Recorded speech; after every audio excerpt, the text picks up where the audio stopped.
Hello, everybody. Welcome back to another episode of the YYC Real Estate Show. Today is episode 60. Congratulations, boys. We have myself, Sebastian Shiraz, and our guest, Steve Dunphy. Boys, let's dive into it. Yeah, very excited to get to know Steve.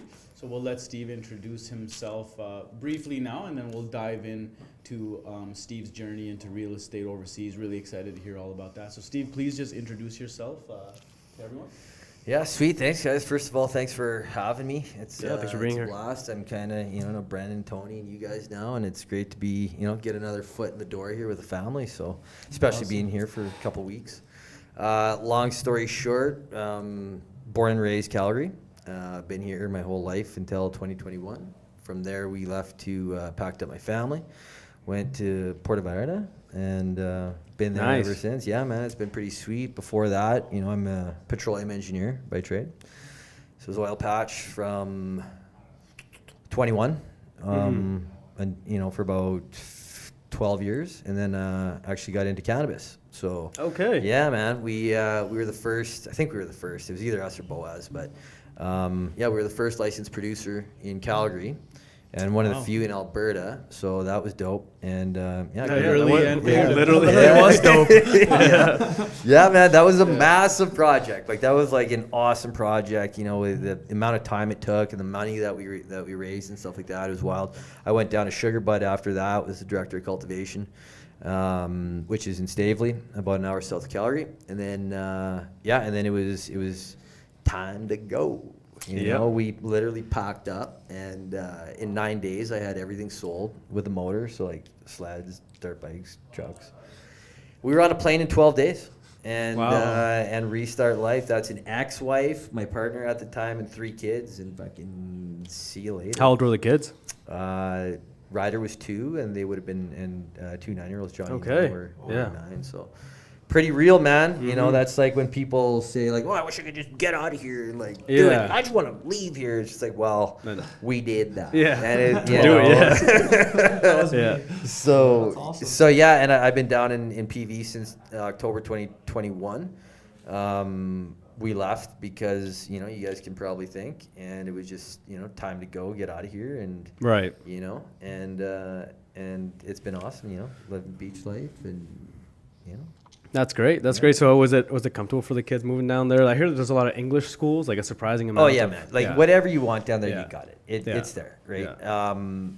My kids like it. They don't like it. They're like they like the cold. Okay. But at the same time, I'm like, you guys don't like the cold. Like, I mean, if we were here and it's like minus 40, you ain't gonna be going out. But I think they probably like the activities in the cold. Yeah, exactly. That's a huge difference. Yeah. Totally. Yeah. So yeah, man, it's good, and it's kind of just living, man. Good. Sweet. Awesome. Nice. Well, we'll dive more into that.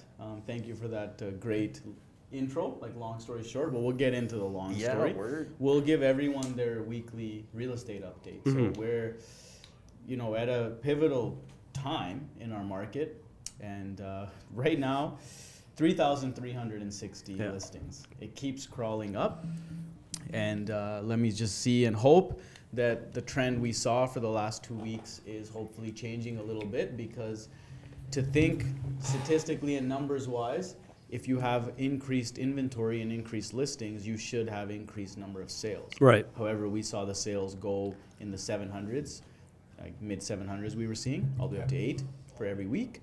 We saw it drop to the 500s, even though inventory increased by over 1,000. Now inventory is increased almost 1,300 more than the beginning of this month. Wow. So there was That's about incredible. Yeah. So let's just have a look at the last week, like we always do, on how much sales there was. Okay, so it did go up. Yeah. So we're in the 600. So 627 sales in the last 7 days. So that's good. Let's just hope that the sales do increase to coincide with more inventory on the market. You would think more inventory, there should be more sales, right? Wow, that's a big 8,000 square foot 3-story that sold 3.5 and 3.45 Lake Placid. Those were the top 2 sales in the last week. And the bottom 2, that's of course a typo. We see those sometimes. $200. No, typo. Should be 200,000. We should have bought it. So 2 at 200,000, 700 square foot apartment, 626 square foot apartment. One in East Calgary downtown, and one all the way in the southwest, Millrise Point. So those are your lowest two and top two for the last 7 days in Calgary. I am happy to see that the sales went over 600 for the last 2 episodes. They were in the 500 range.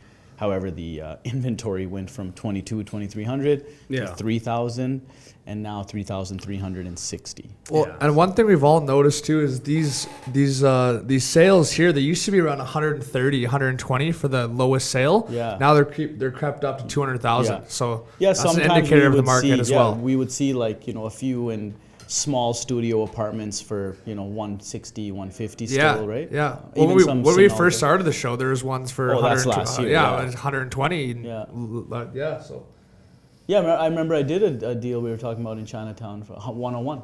The Yeah. apartment sold for 101,000. Yeah. Then that person 3 months later sold it for 138, just 3 months later. Yeah. yeah, it's crazy. And now that same what one an today investment. is like 200. Yeah, exactly. In the year. It's all, real estate. We talk about it all the time. It's all timing, right? Yes. You're either, and the market only affects you if you're selling in that market. Oh, I bought my house, and now the market's down. If I sell, I'm going to lose money. Exactly. If you sell, if you're looking to stay put for a while, you don't need to get worried or stressed if the market's fluctuating. It's only going to affect you if you decide to trade in that market, right? We always say it. You don't wait to buy real estate. You buy real estate and wait. Right? So every month there's more in your pocket. So it's always a good investment to make, in my opinion. Yeah. So, how is the market in PV? Yeah, Puerto tell Vallarta? us about Mexico. when did you get your license? When did you decide to get your license down there? Okay, so I'll back it up here. I'll start at the beginning. So going down there, it was kind of like, what am I going to do for work? We're on a nest egg. What's going to happen, right? So the first year didn't work. Just kind of try to figure it out. Real estate wasn't even on top of my mind. It wasn't even there. And I wish it was at that time, but it wasn't. And then I got back. Went back to oil patch just because petroleum engineer, I can always lean back on the degree. Right? And then as I was doing that, it was kind of like, well, now I have to leave. I'm working in the States, which isn't bad.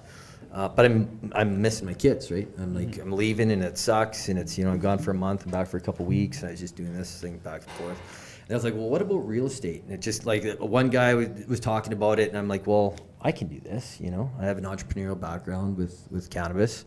I'm technical, being an engineer. So I was like, I can do this. And so I got into that, and I started with EXP, and it was good. I didn't really do anything with them, but it was like a good learning on like just getting into this. I don't know anything about it, but I basically took a good learning from it, and then I don't want to say, I guess I got headhunted from another company, and they're a startup, and they knew that I was kind of a startup specialist. That's kind of how I announced myself.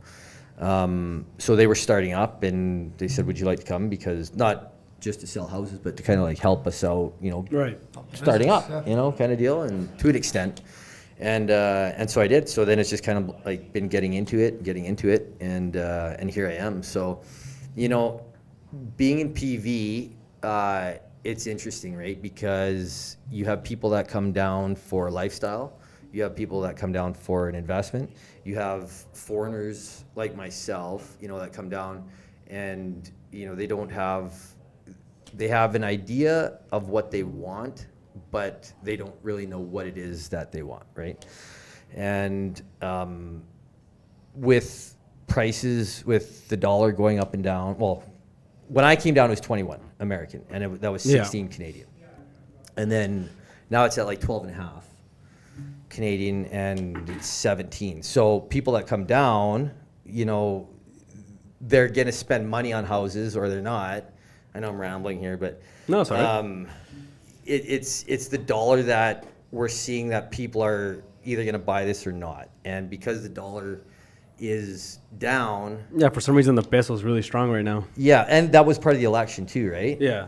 But yeah, it's strong, but it's not. It's people that are going to come down for investment purposes, and that what I'm seeing, anyways, as opposed to lifestyle right now, Right. because what's going to happen with this election? There's a lot of this happening, right? And I'm just getting into this right now. So, what's happened in the last, 3, 4, 5 years, I've heard it, but I wasn't there to live it. But now you're seeing a scaredness. You're seeing people like holding on, not coming down, buying. So we saw, I think there was a dip in 2020, 21, 22 was up. Right. And then 23, like it came down. There wasn't as many sales.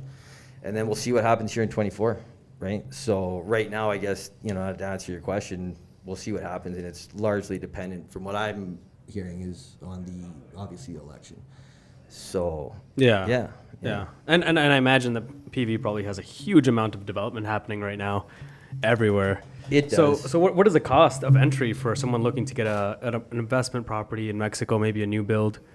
What would you say? Okay, so the things that I like to push to foreigners is the pre-sales. So you can get in for a pre-sale for like 60,000 right now, and so I'll go American prices right now because that's kind of like how I talk, but do the math from there. So you get down for 60,000. By the time it's going to be like a 1 to 2 year development, year and a half, and you're up by like 25% at the time of delivery. So that's like a good investment for the people to come down, right? And they can come down again either on lifestyle, or they can come down as an investment, or a bit of both, and then or Airbnb. Now, living down in PV and buying in PV, you have the Airbnb component to it, right? It's dope, or living in a destination town, and I'll go on to that one later. But that's the difference. One of the differences between living in or selling in Calgary, or buying in Calgary, or any city metropolis, versus a destination town, is like you get that Airbnb. Now, I don't know it completely, but up here, I'm pretty sure that Airbnb is like locked out of BC, and like it's tough now, right? Like Here, like they have locked into it a little bit, but I know that there's like whole apartment buildings that they've made that are Airbnb friendly. But There's only three. There's only three? officially that allow it officially. There's a lot. yeah, You'll find a lot of Airbnbs that are running, but they're not technically allowed from the management company's perspective and the bylaws. So officially, there is only 3 buildings in town that allow it, but then there's apartments, homes, a room in a home, a walkout basement, a carriage suites, which is like a suite above your garage. There's many different Airbnb options in town. But if you want a downtown apartment, you're left to only look at 3 buildings, and there's never really any listings at all. See, that's crazy. I mean, and I'm sure it is that for a reason. Like, it's not crazy. I'm sure there's like thought behind that. But like, again, destination town, doors wide open. Like your Airbnb and your shit out, like whatever. There's no rules here. Every day you're not anything there like that. yourself. You're Airbnb. Yeah. So again, people come down to buy, for the investment, and then they can offset, costs with Airbnb, or they come down for lifestyle and chill out, or a combination of both. Is it true that these developments a lot of times offer to manage your Airbnbs for you? They also incentivize that, where they'll take a percentage of the Not Airbnb. that I've seen. Not like the 'cause actual I've developer. I've seen some in like Merida and Cancun, where the developer specifically says, if you want to Airbnb it, that's fine. We charge like I think it's like 10-20% to manage it for you. We'll clean it. We'll freshen up the sheets, everything, get it ready for your guests. We'll take them to their spot, like fully taken care of. And that's a pretty cool thing, because a lot of these places have their concierge service. Yeah, like pick up from airport, perhaps bring them to the. Yeah, all they that charge stuff. A premium to you. The Yeah. owner. That's a cool process. It does exist in other places.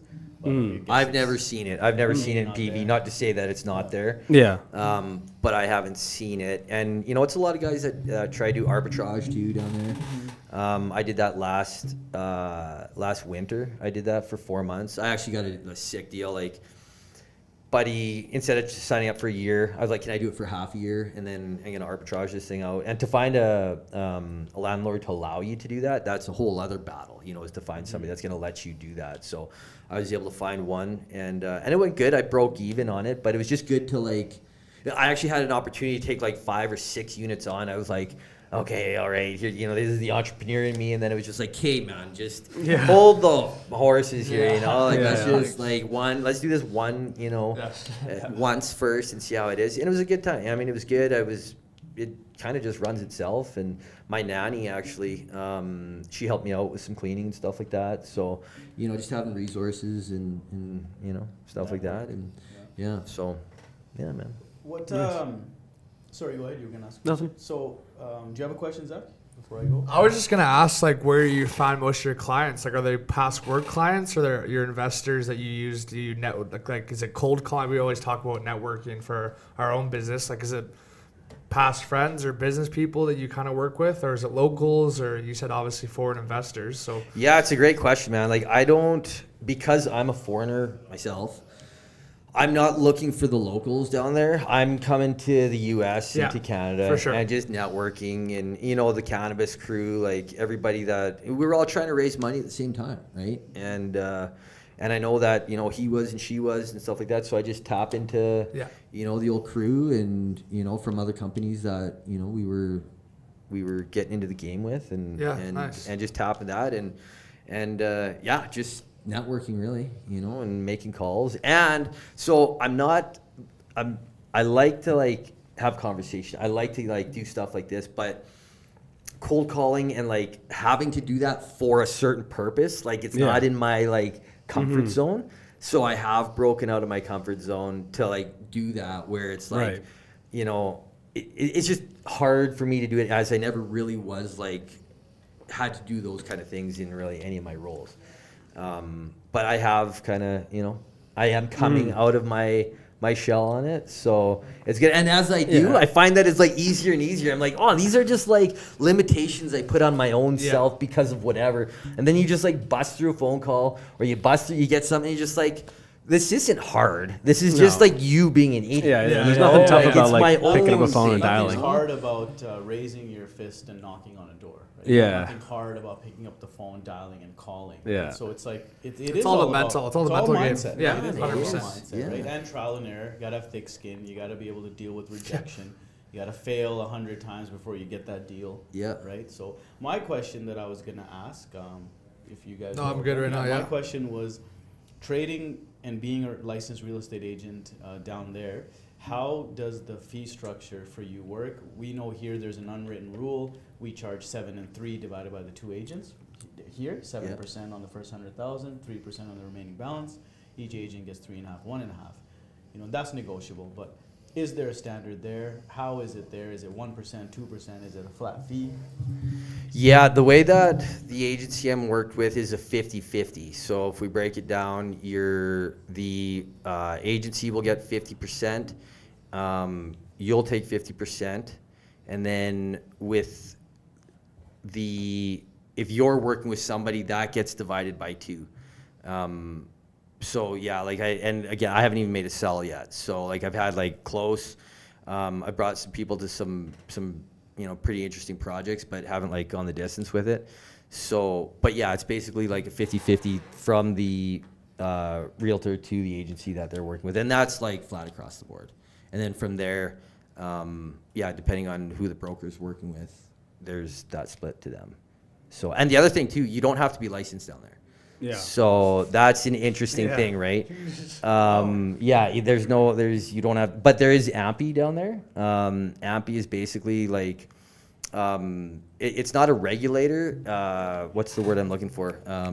Like an ethics commission is what it is. So you go through that, and then you're under AMPI. But as of right now I've heard that it's coming, and I heard that it's here, and I heard that it's not. This is like a common theme for like Mexico and everything, but yeah, as of right now, you can operate. But if you're not AMPI, you don't have access to the MLS. There's a flex MLS and an MLS, and they're like 2 different things. But yeah, you have to be AMPI to get into that. But at the same time, the realty, the brokerage that you're working with, they can be AMPI, and then you can be like diving into that. So really, it's for me, it's being a foreigner that can maybe have a little bit more pledge to people that are thinking about coming down, as opposed to dealing with. And hey, man, they're hardworking people down there and everything like that, but they work on their own schedule, man. And I learned that we all learned that the hard way, man. Yeah. Like moving down there is just like, where's the nanny? Like I got shit to do. And half hour late, it's just like, it ain't no thing. It's just like, and you're diving into their culture, right? So you can't get mad at that. You're just like, inside you're biting your lip, but it's like, that's the way it is. So, anyways, by being a Canadian down there, that's how I present myself as well, is that, like I can, I work at the standards of, what we do up here, schedule time, stuff like that, where, and, and I'm not saying they're not, they're hard workers, but it's different. It's just different. 100%. You know what I'm saying? There's comfortability in that too. Yeah. And then, you speak English and, you got the 403, or Canadian or American, instead, and it scares people, right? That +52, +52322 is just like, no, I ain't picking it up, because they think it's some sort of Scam. scam. So you got to run your local phone numbers from up here to avoid that. So I understand that compared to specifically Alberta, signing documents and getting things signed in Mexico is a little more complicated. Everything needs to be notarized and it needs to be signed in person, which is kind of a pain, I understand. No, it does not. You Oh, can have a really? power attorney down there. You can buy a house from up here and never go down there and get it done. Okay, so so how does that work? You give the lawyer the Yeah, power of so attorney? you have your lawyer, you got your broker, and then you got a lawyer, and then they're also dealing with the notary, right? So the notary takes care of like pretty much everything. And if you're within 50 kilometers of the beach, which most people that are moving down there are looking for, like maybe not beachfront, but beachfront or like a little bit back, but it's 50 kilometers from the ocean or 100 kilometers from the border. And then you got to get the fideicomiso. So the fideicomiso is basically like the government's own loophole for themselves and the buyer for people to buy, for foreigners to buy within that beach, range, within that area, right? So yeah, dealing with notaries, you could do it all from here. Just need to know who you're working with and have a strong, legal counsel. But yeah, the notary like kind of takes it, takes control. I wouldn't say takes control of everything, but that's like the process is through them. The transfer of the house, tax transfers, just everything. Like there's a whole list. Of so someone to find like a lawyer that they could trust in PV, or they felt comfortable with, like just contact you or. Yeah, absolutely, man. Yeah. I got great contacts down there. That was another, excellent thing, was just networking within my areas to find, and escrow, notaries, lawyers, stuff like that. And it's just like up here, you start networking, and then everyone kind of like gravitates to you because you're putting that energy out there, right? And I'm sure that the whole question mark behind how do I actually do a deal or how to buy a property in Mexico is the biggest barrier for a lot of people, right? Totally. Like it's uncomfortable. You're buying in a foreign country. You have to send it through a wire transfer or something to a completely foreign bank account. And some of these guys, man, they don't even do escrow. Like they just want the cash. Like this is Mexico, this is like, give me the cash, I'll give you the deed, and then the deed doesn't come through. Like this stuff happens, and that's why you really need to know your stuff and deal with somebody reputable down there.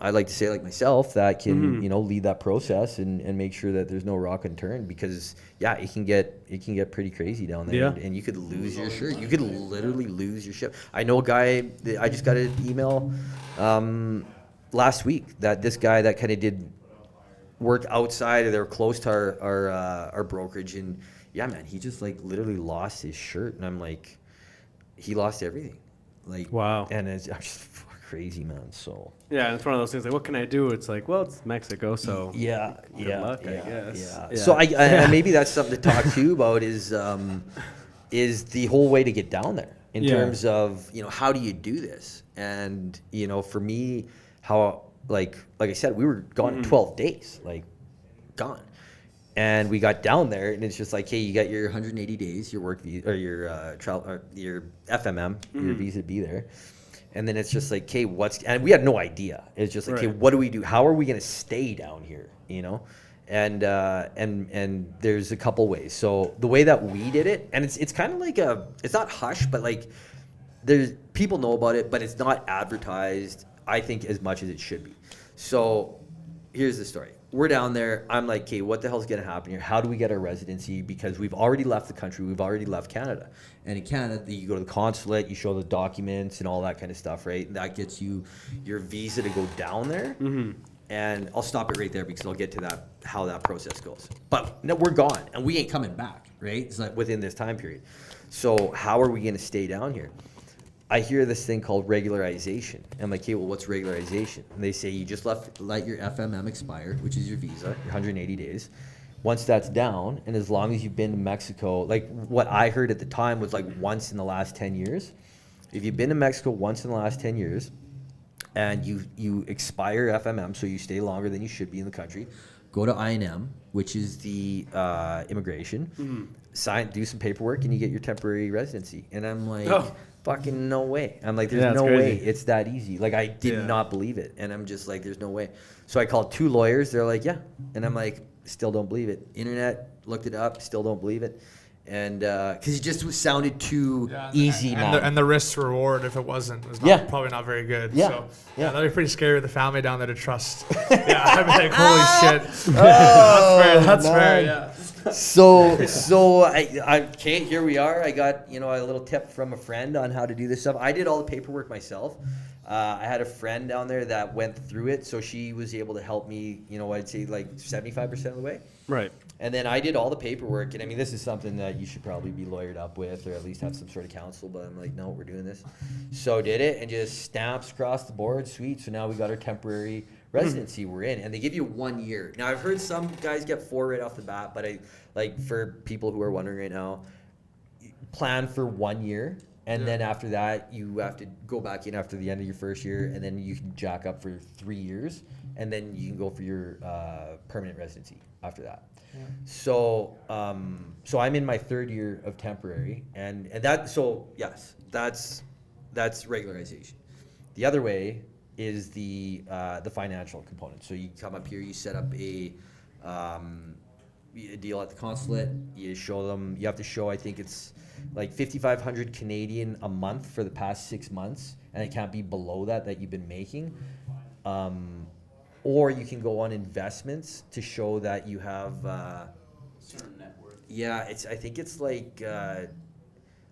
95,000 for the past 12 months that you have to have in the bank, and it can't dip below that. So it has that's what you have to maintain, and that's what you show. Minimum balance. Yeah, and that's for temp. So and then for permanent residency, if you want to go permanent right off the bat, it's I think it's 9,500 Canadian per month you have to be making for the past 6 months, or 295,000. Now, don't quote me on that, but it's something around there, and they all are different. So whatever consulate you go at, whether it's the States, whether it's Canada, States, Colombia, whatever. They'll all be a little bit different. So there's some research to do on that, on who's the lowest, and if you can find that information. So that's how you would do it in the traditional financial component on doing that, consulate go down. The process is that you would go into the consulate, they're going to pass you or not. Sometimes they don't pass you even though you do qualify.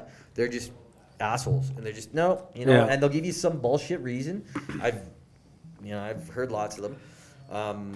But anyways, say you're successful, they stamp your passport, you go down within 180 days. Once you're in, you have 30 days to go to INM, immigration, and then you do the process, and it's basically 1 day, and then there you go. So once you have your temporary, you go up till 4 years until you're permanent, and then permanent, once you're permanent. You can leave as long as you want. Even me right now, I can come to Canada for 300 days a year and go back. Where a lot of other countries aren't like that. You have to stay in. Yeah, right. Yeah. It's 6 months in and out. That's the time period. Or you can't leave for so amount of time, or else it gets revoked. Mexico's not like that. It's all okay, you get it, and then you could leave forever, and you still have it on the permanent side. Well, temporary and permanent. So yeah, man, it's pretty sweet like that. So yeah, it was. So that's it. So good decision. You're happy with it. You're loving life down there. Living down by the beach, you're beach living, and it's now to think about living inland, and maybe it happens again someday, as you can never say never, right? Yeah. But as much as I ever will, and I'll just keep heading south. If I had to leave Mexico, or there was a decision to be made, I'm just going south, for sure. El Salvador or something. No more warming your car up and shoveling snow. None of that, man. No, none of that. So speaking to that, we always ask our guests 2 questions. What's one thing you love about YYC, and if there's one thing you could change, what would that be? Well, the proximity to the mountains, you know, like I was diehard snowmobiles, camping, survival camping, you know, as I raised my boys like that. And the proximity to the mountains, you know, having the Bow River, the Elbow. I was floating the Elbow there last night or yesterday.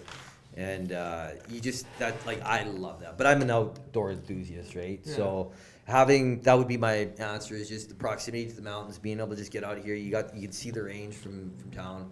And that's honestly the most common answer is the distance to the mountains, how close we are. You can drive an hour and a half, and you're just by yourself. Yeah. And then I think to change, I don't know, man. That's a tough one to say. Like, it's a beautiful city, you know. Like there's not. I mean, that blue ring, maybe, you know, like get rid of that thing. Like every time my parents pass that ring, like, it's just a freak out. It's just. Well, there was a hot topic in the news at the time, right? I mean, it was how many millions of dollars for the blue just ring, taxpayer dollars to a blue ring, just brutal. You can fix every pothole for, you know. Yeah. Actually, and as you say that, like I was driving I stay at my parents' house while we're back visiting. And, like, the potholes in the back alleys are, like, Mexico, man. They're literally, like, Mexican back roads back there. I'm generalizing it, but, you know, where my parents are, it's, you know, it's so I don't know. I don't know what I could say about changing Calgary. Like, it's a beautiful city. It's a large, you know, footprint, and, you know, it's a little big city. You know what I'm saying? Yeah. Like, I've always looked at it like it's a big city, but it still has that hometown. But it's connected to, you know, so many people. Like, I mean, it's a connected town. Yeah. And the hospitality is pretty good, I think. Yeah. I went downtown for lunch, saw my engineering buddies today, you know, like lifelong friends with those guys. And, like, we have a beautiful downtown. Like, it's like, I think it's a beautiful downtown. Yeah. Actually, one thing that I did notice last year when I came back was the crackheads, man, around here. Like just from engineering downtown in 2010 to 2015, and like still being around downtown in those days, compared to like what it is now. Like, what happened? Like, there is like, it's not New York. Yeah, I'm not sure. I think we can't say the word on here because we don't want to get shadow banned. But there's a big worldwide thing that happened that caused a lot of homeless people or people on the fringe of being homeless to become homeless. So yeah, it's also a couple of years ago. It's that, and probably also a huge population increase, and like the lack of housing that we have here as well. Yeah. And just the affordability. Well, in and the general affordability. I was gonna say. I mean, like, there's if you were on the fringe or struggling as a family, and with grocery prices now and everything, it'd be hard to survive out here, honestly. And I couldn't imagine the big cities. Like, well, that's why the Vancouvers and Torontos. That's why. So Totally. But yeah. No, that's awesome. So you got any specific developments that you're currently pushing right now? Yeah, I do. There's there's one called Tibet, and it's south of PV. They haven't started or anything like that, but it's all on pre-sale right now. Okay. And it's got this lagoon, it's got an estuary, and then on the other side of that, of the sand dunes, is the ocean. And it's just like this amazing spot. Like, I wish I could like show it. Like, I'll get you guys this information, but it is amazing. And that's one that I'm pushing right now is Tibet. And then we have Piroli, which is in PV up by the golf course. And that's I was just trying to find. Yeah, for sure. So that's another. By the golf course, you said. Yeah. That's another pre-sale. Is it just me, or Mexican golf courses like pretty expensive? I find that they're like they're pricey. Kind of everything is down. Yeah. Man. Like, I don't know. No, they're nice. Yeah. They're nice. Yeah, but it's because like, you got like a lot of rain in the summer, right? yeah, so, they're beautiful. Yeah, and there's no water shortage, right? So you just got those trucks out there just watering everything all the time. But so Tibet, that's one. And then, I guess while I got the floor, have you guys heard of a development called Chala? XALA? It's like they're putting XALA? Yeah, it's they got a Six Senses hotel there. Like, it's like crazy. Is it Ishala? Like, I know that sometimes the X is pronounced. Yeah, exactly. Ishala.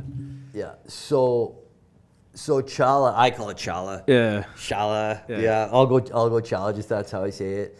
But so the owner of the beach that Chala's built on. Sorry, go that one or go back.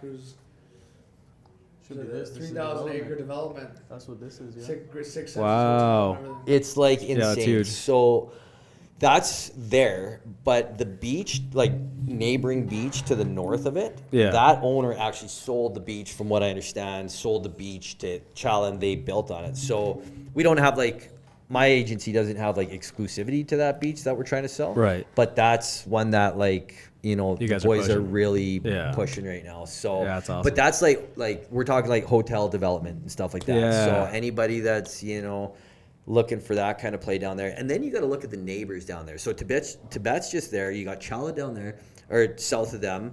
You got Careas. Careas is have you guys ever heard of it or anything like that? There's a lot of old school European money that's gone down. Okay. It's crazy. I think the hotel. Architecture, Yeah. European. So Kill Bill, Kill Bill 2, when they're fighting at the end and he kills David, or she kills kills Bill. Yeah. So that hotel is there, and it's insane. Below that you got the Four Seasons, and I'm missing another play down there, but south of PV. That's the hottest play. That area right there is the hottest play in the Pacific. Now that's gonna give it the run to Tulum, Cancun, stuff like that, because Tulum's going off too, right? Yeah. But that strip right there, right below PV, is a lot of money. And if you're getting into that, you can get into Tibet for $60,000 right now, right? But nothing's there yet. And then eventually you'll build. Yeah. So that 60 grand, is it just land value? Just land. Okay. Yeah. So that's your land. Right. And Tibet's very they got this big Buddha and this the whole monk kind of feel going on, real holistic, tranquil, Right. stuff like that. So, but that again, that whole stretch, your neighbors in this area is it's balling, man, and you Right. can get in there for a good price right now. Yeah. No. So- And so someone bought their $60,000 plot of land. What could, and I'm not sure, it depends, but how much could they expect that building the house would cost them? Okay, so the agency Housen, who I work with, Right. Quick story, the reason why they turned into an agency and they're a startup right now is they've been into real estate for 30 years. And they buying, selling, all sorts of stuff. And the agencies that they've always worked with, it's just always fallen through. Not always, but they've had issues, right? So they're well, let's become the agency and let's just do this ourselves, right? So, but they're also partnered with a building contractor. So now we got the agency and the construction company that are working together. And so the I'd have to look at it again. I'd want to give valid rough numbers. but rough number. I think it's 70,000 pesos. What is it? It's I'll get it to you guys. Yeah, I'll okay. get it to you because Yeah. I don't want to say it, but it's half price on what we can do versus going out and getting an architect, because we got the engineers, we got the architects, everything's In-house. That's cool. So it's all there. Yeah. And sorry, I'll definitely get you guys prices on Right. it. But Yeah, and I'm sure it's really but it is, circumstantial, and yeah. then it's for me as a sales agent, I get to sell, the house, but then also put it up and so you get that value with me as well. Yeah. Or housing is that, we can sell the house, but we can also lead through on the construction. So, Right. and it's all tied together. So Yeah, from what I understand, I think it's something 1/3 or 1/4 of the price of building a house here in Canada is kind of what it costs in Mexico, from what I understand. yeah. Something around there. Just because it's all cinder blocks, concrete. Yeah, it's labor's different down there. cheap. You got the guy with the sandals on. Yeah. Yeah.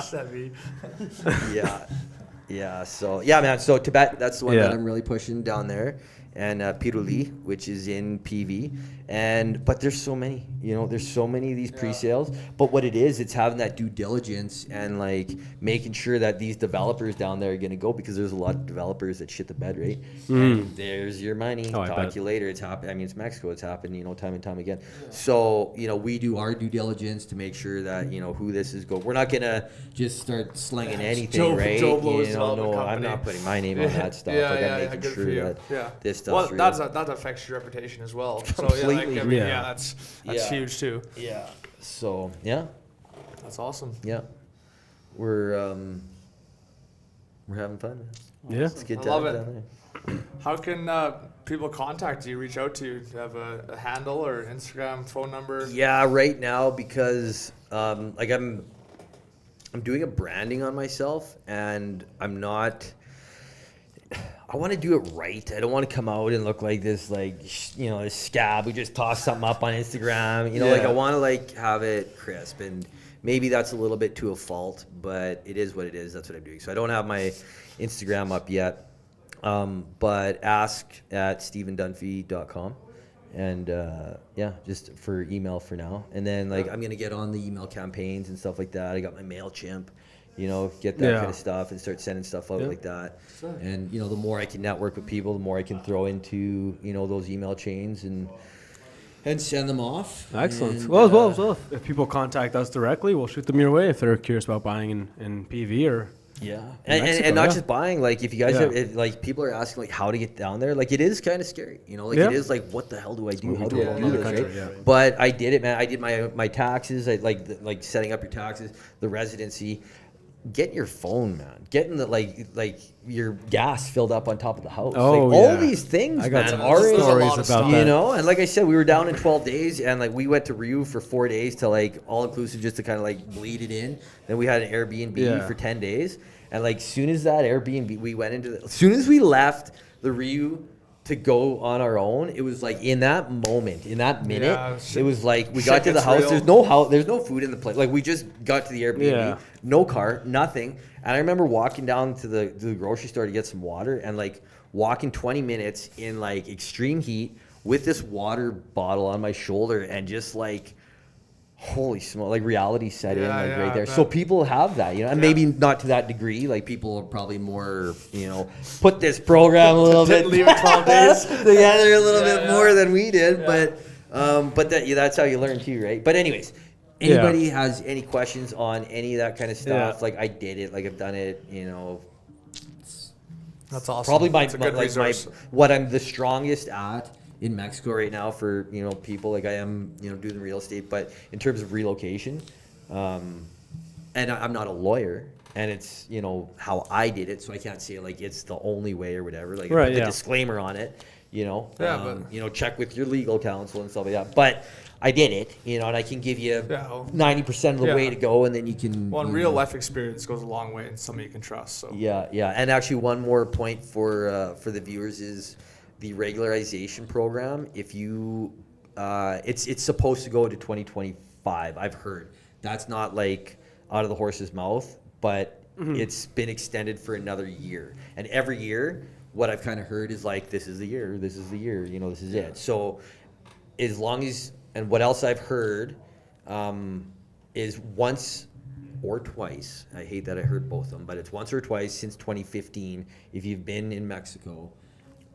that's when you can do the regularization. Then you just let your FMM expire. The other thing on that FMM, just for anybody that wants to know this, is that try find a crossing that will give you a 10-day or a 2-week instead of a 180-day visa. And then, because then it'll expire right away. Oh, then you okay. can do it right away. yeah, Oh, okay. Right. Yeah. So, Good to get it over with. yeah. Can I tell you guys one more story? Yeah, definitely. Go ahead. Okay, so I drove down from North Dakota to PV. Yeah. It was wild. But yeah, so I bought a truck up there, and so I brought it down, drove, all through the states. It was awesome. Montana, Wyoming, Colorado. I got stuck in Albuquerque for 2 days. It was just the worst time. And then, yeah, exactly. And then I cut over to Nogales. Now you can cut down through Laredo, which I highly would tell people to do that way than go through Nogales. Because when you go through Nogales, now you're going through Sinaloa, Sonora. Okay, now you're in cartel country, man. Like, this is like what you see on TV, like dry, arid. The energy is there. It's just like, it's hard. So I got pulled over. I got pulled over at the border, of course. I did all my Christmas shopping in Albuquerque. Bought rider dirt bike, got some bikes for the kids. So of course I get flagged at the border. And I had to pay them off. And then I got pulled over 11 times going down because you have, I got one piece of fact here is that when you go down, you can't just drive your vehicle into Mexico. Like you do, like in the States or Canada, just do a quick trip. Yeah. You can't do that. You need to have your car tied to a temporary import permit if you are a temporary resident. If you're a permanent resident, it's like a major bitch to bring a car down. So anyways, I got my temporary import permit on my truck, I cross, and now it's just like all these cops want to see that temporary import permit. So I'm getting pulled over like, like literally every 2 hours. There's just another like, okay, here we go. And they don't care about your license. They don't care about your insurance. They just want to see that tip. Because if you don't have that tip, like your car is gone, man. Like there's no like a like. Well, it's not just that. It's just not like the thing is, I've experienced it too. When I was in Mexico, I was with some of my friends, and they were white, right? But they see that, and they're like, let's see if we can make a penny off these guys, totally. Right? Yeah. And they're like, let's pull them over. Let's see if we can find even the smallest thing that they're doing wrong, and then we'll scare the shit out of them. Yeah. Right. Yeah. And then they'll ask for money. Yeah. Totally. Right. They're like, I don't want to wreck your whole trip. You know. Here's $500. Yeah. Then they'll ask for something. Yeah, officer, you look like you're very hot. Why don't you go buy yourself a drink? I gave a guy a tin of chewing tobacco once. No way. He was happy. He was big and shit. I'm getting pulled over, and like one thing I love about Mexico is the slap pound. Like, because like here, like in Canada, I can't generalize it, but just like handshakes or fist pounds. Down there, just that slap pound, like it's so like. I wish everybody up here would like adopt that. It's just so much more connective, you know. Like it's just anyway. Quick. So I'm getting pulled over by all these cops, and now it's starting to get dark, and it's just like right off the bat, slap pound out of the window just to bring that energy, like hey, it's all good, and get out of the car, take a look, what do you got, okay, buck on your way. So this is like I can't remember the town I was near, but I was. It's like 11:30. It's getting dark at like 5:30, and everyone's telling me don't drive after dark, and I know that. But I'm like, I can't stop driving at 5:30. Like I got a lot of road. It took me 4.5 days to get down there. Anyway, it's 11:30. I get pulled over by the cartel. You don't know if they're cartel or they're cops, except when they got balaclavas, and there's just like you're getting pulled over by that. So slap pound, get out. 3 guys turns into 9 guys right now, and the truck is the doors are pulled off. They're smelling the air in the tires. The headlights are taken off. Like I'm talking like the truck was ravaged. And I bought that truck in North Dakota, right? So I'm kind of like I'm playing it cool. And then all of a sudden I'm just you start racking your brain a little bit. I'm just like, what if this guy had a gun in the back and I didn't see it and I didn't clean it? What if he had some like in the back and I didn't know, but whatever. Just some contraband, So I'm like kind of starting to freak out a little bit, and bro comes up and he's like, you got any guns on you? I'm like, no. He's like, you sure? And I'm like, I don't have any guns on me. And he's like, well, what are these? And it was 2 empty 22 shells. And I'm just like, come on, man, are you kidding me? And he's like, go stand over there. So they go stand over there. They rip the truck apart, and like I've never seen a truck ripped apart like this. And then he's like, hey, come. And then like the head guy comes over. He's like, hey, come. He's like, come over here. And I'm like, what's up? And he's just like, how much money do you have? He's like, what are these? He's like, do you have any more of these? I'm like, these are 222 shells, man. They're empty. Like they're garbage. And he's like, how much money do you have? I'm like, I got like 5,000 pesos, enough to get the tolls. Lots of tolls going down there. Yeah. And he's just like, give me 4,000, get on your way. And I'm like, yes, sir. And then it was just right away. Pack the truck back up. They put like everything kind of back, but it was like, and then you're like, put it back together. I have not been scared in a long time. Like I'm talking like scared, man. And then so I get into the town where I'm gonna get a hotel for the night, and the GPS takes me through like the greasiest Mexican back alley, like potholes the size of swimming pools, and like dark and mean. And I'm just like, I'm shaking, man, already from that experience. And I was like, it was just a scary, and so I go to bed that night, wake up. I'm driving towards, I'm close to Mazatlan. Never been to Mazatlan, so I duck in for some gas, and I'm leaving, and just this truck comes firing behind me, cuts me off, locks it up, brakes. I'm like slammed on the brakes. AKs are already pulled on me from the back of the truck, and it's just like, okay, well, if they didn't catch anything last night, like, I'm okay, so whatever. Right. So I pull over, AK's drawn on me, and it's just like, okay, here's this again, and then after that it was but 11 times I got pulled over 11 times. That's incredible. There was probably like 5,000, 6,000, 6,500 in payoffs the whole way, Right. and a cell phone ticket, but it's nice, like, as you're driving, as you leave Sinaloa, and Sonora, as you're coming into it, you start going more towards the ocean, like maybe an hour north of Mazatlan, and now like the lushness comes and the jungle, and then you start like getting into that, and it feels So you good. take a And now breath of you're just fresh like, air. okay, this feels good. And the last thing I'll say about it is that, like, I've flown into PV a lot. Yeah. You guys have been to PV. Yeah. It's a beautiful place. But when you get to see that gradient of like Sinaloa, Sonora, the dust, like all that, and then you like drive into PV, it's like, this is a very special place. Like, it is a beautiful place when you get to have that contrast from other places in Mexico, where it's just like, yeah, man, like, You know this what? is I'll a have to take nice your word for that. I might not do that. spot. Don't do it. Do not Yeah. do it. I strongly advise against what's the point? that. I mean, like, you had to, but like, yeah, why would you do it if you didn't have to? Like, that doesn't sound very Fun. fun to me. Well, yeah, I mean, no, like, yeah, sorry. no. Go through Laredo if you're gonna do it, and there is Facebook groups. Can't remember what it's called off. You just look it up, but it's like Mexico Caravan or something like that, and it's just live, right? Like, people are crossing the border, and they're just, you want a caravan, and then I was gonna do it, but I was like, I don't want to get into some group, and now I'm like, following these guys. I'm like, Yeah. like, just do my own thing, Yeah, screw those guys. Yeah. You got a cell phone ticket, so they don't take your cell phone, but they give you a ticket. Yeah, he gave me a ticket, and he's like, hey, we got to go down to the police station. I'm like, I'm not going to the police station, man. I'm like, how much do you want? And he's like, well, how much do you got? I'm like, well, how about 200 pesos? And he's like, 300. I was like, listen, here's 200 pesos. I said it just like this. And I felt the energy, like, he was a good dude. And I was like, listen, man, here's 200 pesos. Take your kid out for dinner tonight. Go watch a movie. Have an awesome night on me.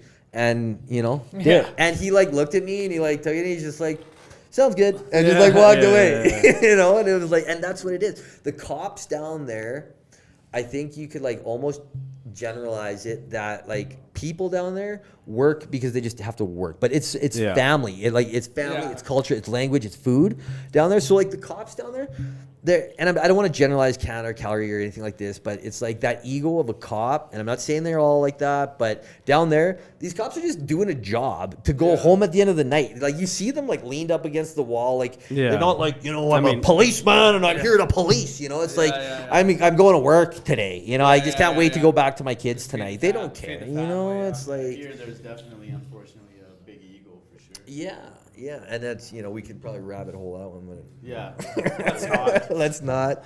Yeah. I'm not saying that you should buy police officers. That's not what we're saying at all.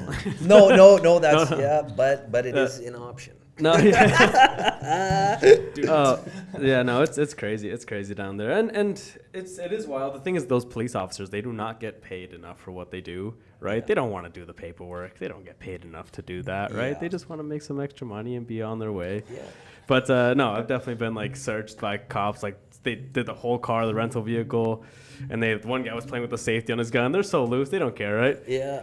And then Cash society.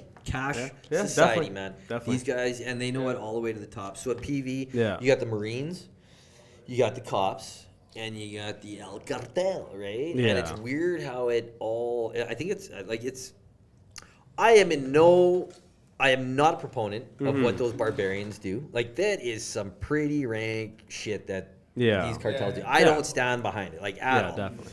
There is this little tiny silver lining, though, that comes with Okay. it, because the governments can't just run away with it, because it's like, well, actually, that's not going to work for us.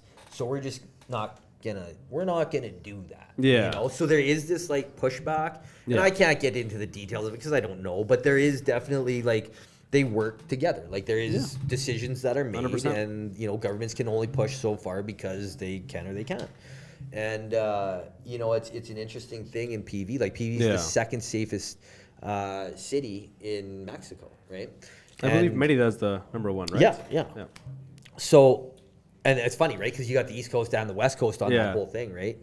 But with PV being like that, like I should say but there's limited, like minimal break-ins. There's minimal theft and stuff like that because we need tourism to be down there, and that supports the cartel, right? So it's not just cops that are busting you.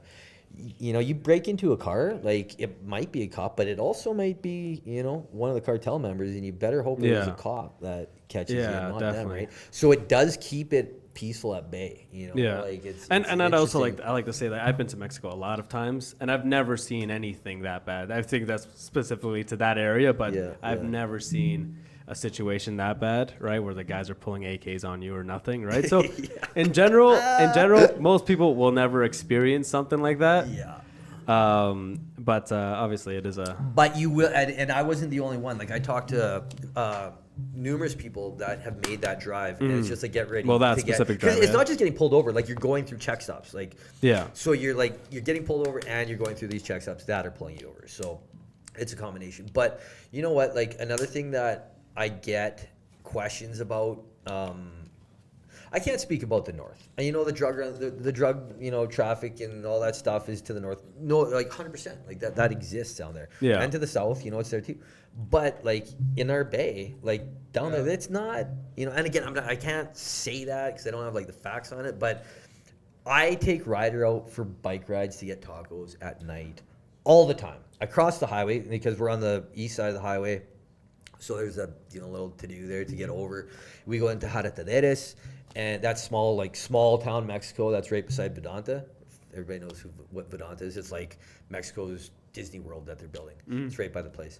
But yeah, like we're outside. And again, I'm just saying what my experience is. Yeah. You go down to the Malecon, like it's not like these, drug crazed cartel members, slitting people's throats that like everyone's just like, I ain't going down to Mexico. Like, it's not like that. Again, in different areas, sure. But where we're at, it's chill, man. And then like the other thing too is like where you're at with PV, here's a sales point for everybody, is like you got PV and you got, which is the bay, you're in the bay. To the south, you got Tomatlan, which is just beautiful beaches. But then as you come up north, then you got Bucedias. Bucedias has like a ton, like that's like the 55 plus Canadians. You want to go, you're 55 plus Canadian, you're going down to Bucedias and like you're fitting in, like, high season is just full of them. Then, you go through the jungle, then you're into Sayulita. You guys been to Sayulita? You know what it is? Sayulita is like this bomb surfing town, man. It is so rad. Like you come into it and it's just like shops and stores, like what you would think of a surfing town, and like the beach is dope. And it's just like a really high energy, lots of colors, lots of restaurants, lots of everything happening all the time. That's Sayulita, and then like literally 5 minutes up the road, there's I like to call it like its sister town of San Pancho. And San Pancho is like kind of the opposite though. It's very tranquil. It's kind of yogi, very family friendly. And so you got that town right there, and then to the north of that you got Las Lomas, and then you get into Guayabitos. But just that like this whole like paradise, man. Like you got starting at the south end of PV, Bucedias, Sayulita, San Pancho, Guayabitos, and just like that whole the whole bay. Oh, and then you got Punta de Mita.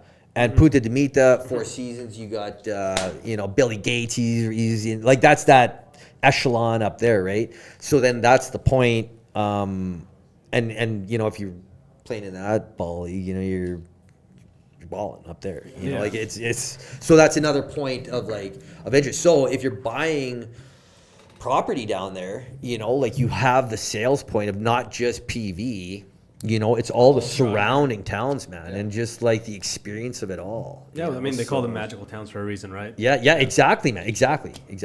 Yeah. So, I don't want to leave. I don't plan on leaving. And we are seeing real estate starting to not dive, but come down a little bit. Like people like me that left in 2021 because of that reason.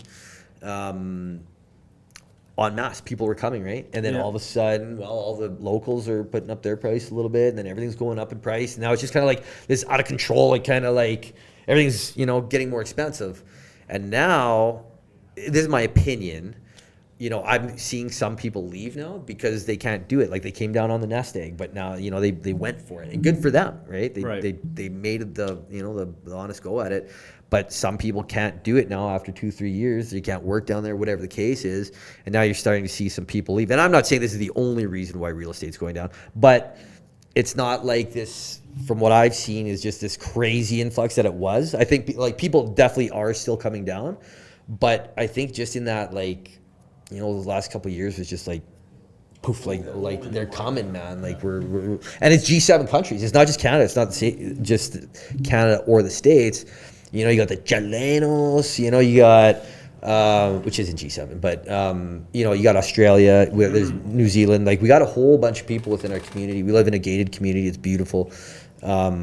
But yeah, there's a whole dynamic of people that have come down, but now you're starting to see some people, you're seeing rent rates come down a little bit, and the negotiation too. That's the other thing that I've seen is like the negotiation is definitely open now, where before I wouldn't say it was like kind of this is the price and like other people are going for that. So you're getting sellers, you're going overpriced almost.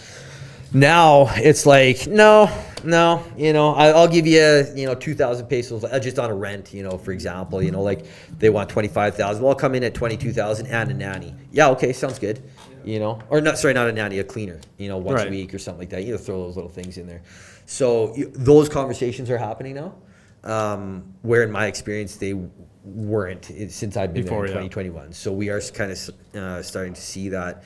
And you know, it's always and you know, it's Mexico, like it's cash, right? So it's negotiation. So having that availability to negotiate is, you know, it's everything, right? Just hopefully you're a good negotiator, and if you're not, you know one now. Yeah, there we go. Exactly. There we go. What brought you into town this time around? Stampede? Just seeing family. I mean, I think, you know, I'm a single dad. I got 3 kids, and you know, I had a pretty good, you know, I had like the, you know, quote unquote picture perfect kind of like blue collar raising. I had a brother, you know, that I love dearly, and mom and dad. My dad, you know, loved my mom. It was just great. So I like to bring that, you know, it's the way I was raised. So, and we always went on family vacations when I was young. So I, you know, bring the kids to back home, and I like seeing the boys, you know. Man, I need to network, you know. So like it's like it's a whole bunch of things, right? Like the initial is bringing the kids and seeing my folks. And it's really nice that there's like, pretty sure there's daily nonstop to Puerto Vallarta. Yeah, and it's not bad. Like I tell my buddies, I'm like, don't overthink it, man. Like get on the plane for $400, come down for a couple days. You don't need to have this like, you know, like this Europe minded, like I gotta go for 2 weeks and see everything. Just come down, sit on the beach, is gonna cost you the same. Get out of my house. You know, like So awesome. I came down and see the parents, and then, you know, see you guys and a little bit of Stampede in there. Tony he's down there right now. But Tony and I were hanging out for a while when he came down last year, and man, did we connected, man. It was pretty real. That's a highly anticipated episode we're gonna do with him finally. We haven't had him on yet. Yeah. Oh, really nice. Yeah. He's man, I tip my hat to Tony, man. Like that guy, and not just like professionally and like business wise, but just as a person, man. He's like a great guy. You want to talk to him, man. You want some stories, like talk to we're waiting Tony for him to come back. Yeah. If he ever does come back. Yeah. I mean, I don't know when I go back on the 29th. I don't know if he's still going to be there, but we crushed tacos, tequilas. Yeah. He brought Cato down there. I think. Nice. Well, I see For Cato his sitting surgery. here. Yeah. Down there for his surgery. I was bringing painkillers back for Cato last time. All those dog painkillers. For Cato. Yeah.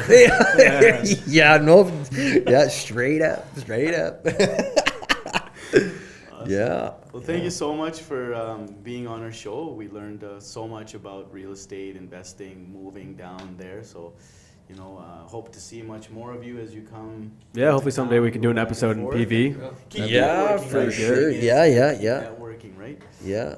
Yeah. And hey, man, I just like to throw out the thanks to the Cash and crew. Like, Yeah. like it's awesome being, I don't want to say in, but like, you guys are great guys. And, Well, we're knowing all Brennan here because and of them too, right? yeah, and Tony and just, Brennan goes back to like some of my engineering buddies. So it's just like, we've talked before on the phone, but, now Yeah. like putting Finally face, met. like finally Yeah, you came up to meeting, me at the having a networking drink event, and you're like, Shiraz, and I'm like, oh.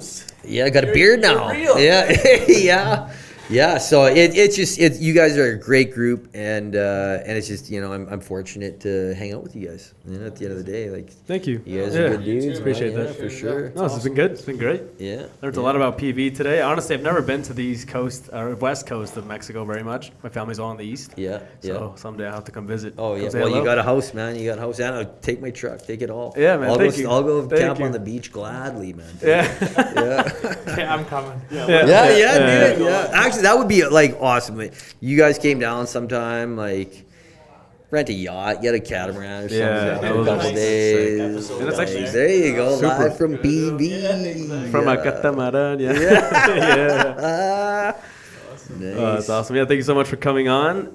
Hopefully we'll have a number 2 in a foreign country. That'll be fun. And again, what's the best way for people to reach you? What's that handle that you said? Yeah, ask at stevendunphy.com. So let's spell that. so- Ask at. Yeah, at Steven with a V, so Steven. And Dunphy is D is in dog, U is in uncle, N is in Nancy, P is in Peter, H is in Henry, Y is in Young. Ask at stevendunphy.com. I have to do that because like every letter in my Yeah. last name. We're gonna after- tag it in the description Yeah. and stuff Yeah. like that. But And then I'll once I get my those Instagram listeners. and stuff like that, and yeah, we'll go from there. Awesome. All right. Thank you. Thanks again, and everyone, thank you for tuning in. We'll see you all next week. Yes. Thanks, guys.